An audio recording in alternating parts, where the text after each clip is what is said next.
అందుకని జగన్మోహన్ రెడ్డి దగ్గర నేర్చుకోవాల్సింది ఇవి, పవన్ కళ్యాణ్ దగ్గర నేర్చుకోవాల్సింది అది. పవన్ కళ్యాణ్కి క్లారిటీ ఉంది, క్లారిటీ లేనిది జగన్మోహన్ రెడ్డికి. పైగా 100% స్ట్రైక్ రేట్ అంటావు.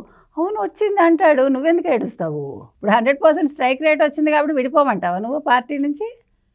అంటే రేపు పొద్దున్న మీరు రావాలి కాబట్టి మీకు మార్గం సుగమం చేయాలా? మీ జగన్మోహన్ రెడ్డి 2.0 ముఖ్యమంత్రి 2029, నిన్న కొడాలి నాని గారు కూడా బెదిరిస్తున్నాడు కదా, 6 నెలల్లో బయటకు వస్తాను. ఏం చేస్తావు వచ్చి? నేను లేస్తే నా అంతటి వాడు లేడన్నట్టు ఎవడో అలా ఉంది ఇది. నువ్వు లేచినప్పుడు కదా, నువ్వు బయటకు వచ్చినప్పుడు కదా. 6 నెలలుగా రెస్ట్లో ఉన్నట్ట.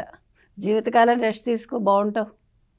లేకపోతే మళ్ళీ నువ్వు ప్రజల్లోకి వచ్చావనుకో అనారోగ్యం పాలవుతావు అనవసరంగా. అందుకని మీ సత్తా ఏంటి, మీ లెవెల్ ఏంటి, మిమ్మల్ని ప్రజలు ఎలా అనుకుంటున్నారు? నోరు పుచ్చుకు బతుకు ఊరి గంగాళమ్మ అన్నారు. అలాగా నోరు పుచ్చుకు బతుకుతానంటే ప్రజలు ఊరుకోరు, తాట తీస్తారు.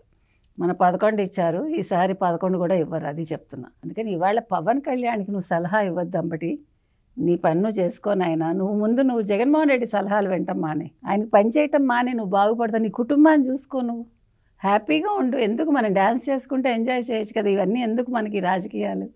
ఎలాగ పార్టీ లేదు, రాజకీయం లేదు, నేతి బీరకాయల నెయ్యి అంతో అక్కడ పార్టీ ఉండడం అంతే.